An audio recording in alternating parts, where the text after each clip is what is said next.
Vous êtes-vous déjà demandé ce qui arrive au corps et à l'esprit des personnes âgées qui se masturbent régulièrement?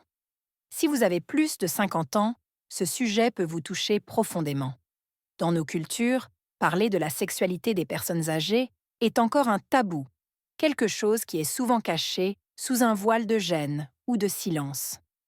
Mais aujourd'hui, je veux parler de sciences médicales et mentales, car en tant que sexologue et médecin spécialiste des personnes âgées, il est essentiel de comprendre comment la masturbation affecte le bien-être physique et émotionnel des personnes âgées qui la pratiquent régulièrement. Détruisons les mythes qui entourent le plaisir dans la vieillesse et comprenons comment il peut influencer la vie de ceux qui en font l'expérience, tant positivement que négativement. Ce matériel s'adresse aux adultes, en particulier à ceux qui vivent déjà la seconde moitié de leur vie. Commençons par la nature de la masturbation. Il s'agit d'une activité qui, quel que soit l'âge, a le potentiel de générer du plaisir physique et, en même temps, de soulager les tensions tout au long de la vie. Cette pratique est vécue de différentes manières et la vieillesse ne fait pas exception à la règle. Avec l'âge, le corps subit un certain nombre de modifications naturelles, tant au niveau du système hormonal que de la sensibilité physique, qui influencent notre rapport au plaisir et au désir sexuel. Pour les personnes âgées, la masturbation peut être un moyen de maintenir un lien avec leur propre corps. Les niveaux de testostérone et d'œstrogène diminuent naturellement avec l'âge, ce qui peut modifier la fréquence et l'intensité du désir sexuel. Cependant, il est important de souligner que le désir ne disparaît pas, il change simplement de forme. La masturbation devient donc un moyen de découvrir et de redécouvrir son propre plaisir sans les attentes et la pression qui accompagnent souvent l'intimité des jeunes. Quels sont les avantages physiques et émotionnels de la masturbation à un âge avancé? La recherche médicale a montré que la masturbation régulière a de nombreux effets positifs sur l'organisme. Tout d'abord, elle contribue à maintenir la circulation sanguine dans les organes génitaux, ce qui permet d'éviter l'atrophie des tissus due au manque d'utilisation. L'autostimulation génère également la libération d'endorphines, ce qui réduit le stress et améliore l'humeur.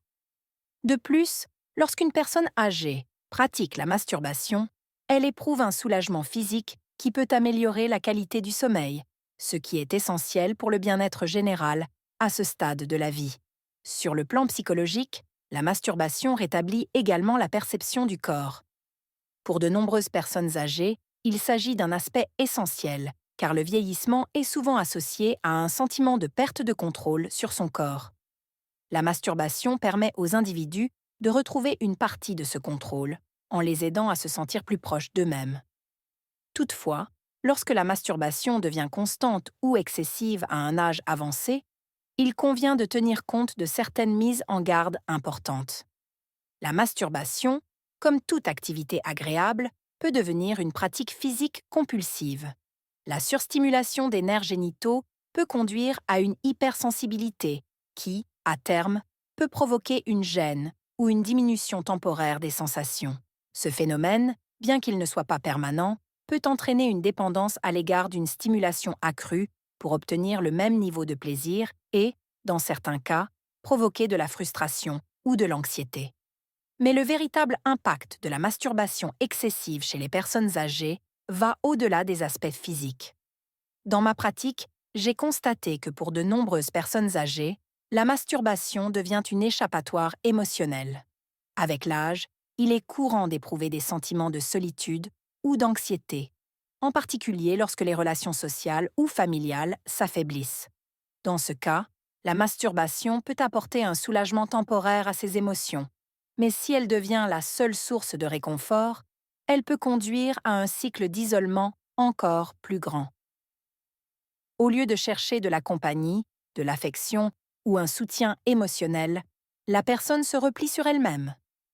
La recherche médicale sur la masturbation chez les personnes âgées montre que, d'un point de vue clinique, la masturbation n'est pas nocive en soi. Toutefois, comme toute habitude, une pratique excessive peut avoir des effets secondaires.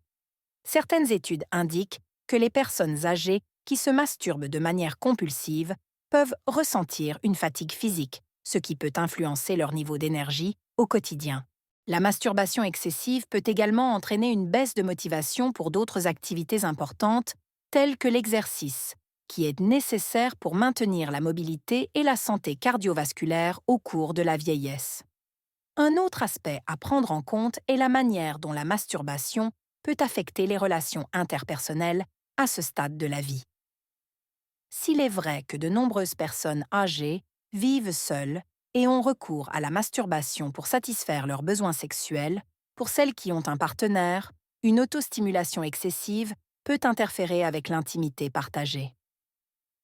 J'ai vu des cas où la masturbation fréquente remplaçait la recherche d'intimité avec un partenaire, provoquant une distance émotionnelle et physique entre eux.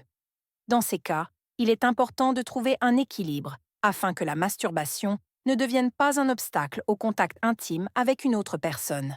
Sur le plan émotionnel et psychologique, la masturbation excessive peut provoquer des sentiments de culpabilité ou de honte, en particulier chez les personnes qui ont grandi dans un environnement où la sexualité a toujours été un sujet interdit ou honteux. De nombreuses personnes âgées m'ont dit qu'elles luttaient entre le plaisir de la masturbation et les remords, un conflit interne qui peut affecter leur bien-être émotionnel. Dans de tels cas, il est essentiel de reconnaître que la sexualité, même à un âge avancé, est un aspect naturel et positif de la vie qui ne doit pas être empreint de culpabilité. Toutefois, si la masturbation devient un moyen de fuir ses émotions, une thérapie ou le soutien de proches peut s'avérer nécessaire. Il est également important de dissiper certains mythes concernant la masturbation chez les personnes âgées. Il n'existe aucune preuve médicale suggérant que la masturbation cause des dommages permanents aux organes génitaux ou accélère le vieillissement. Il n'y a pas non plus de lien entre la masturbation et des maladies telles que le cancer de la prostate ou des troubles sexuels graves. Toutefois, comme je l'ai mentionné plus haut, une pratique excessive peut entraîner un épuisement physique et même une baisse de la libido au fil du temps. La masturbation à un âge avancé est une pratique naturelle qui, lorsqu'elle est pratiquée avec modération, peut être extrêmement bénéfique pour la santé physique, non seulement pour la circulation et l'élasticité des tissus génitaux, mais aussi pour le soulagement émotionnel dans les moments de stress ou d'anxiété. Cependant, comme pour toute chose, l'équilibre est essentiel. Si la masturbation devient une routine quotidienne qui affecte d'autres domaines de la vie, il est important d'aborder cette compulsion et d'évaluer les besoins émotionnels et physiques. N'oubliez pas que le plaisir n'a pas d'âge. L'essentiel est de trouver un équilibre qui vous permette de profiter de votre sexualité sans qu'elle ne devienne un fardeau. Si cette réflexion vous a intéressé, n'hésitez pas à vous abonner à notre chaîne Forbidden Passions, où nous continuons à explorer sans tabou la manière dont nous vivons notre sexualité et nos émotions à chaque étape de la vie. À bientôt!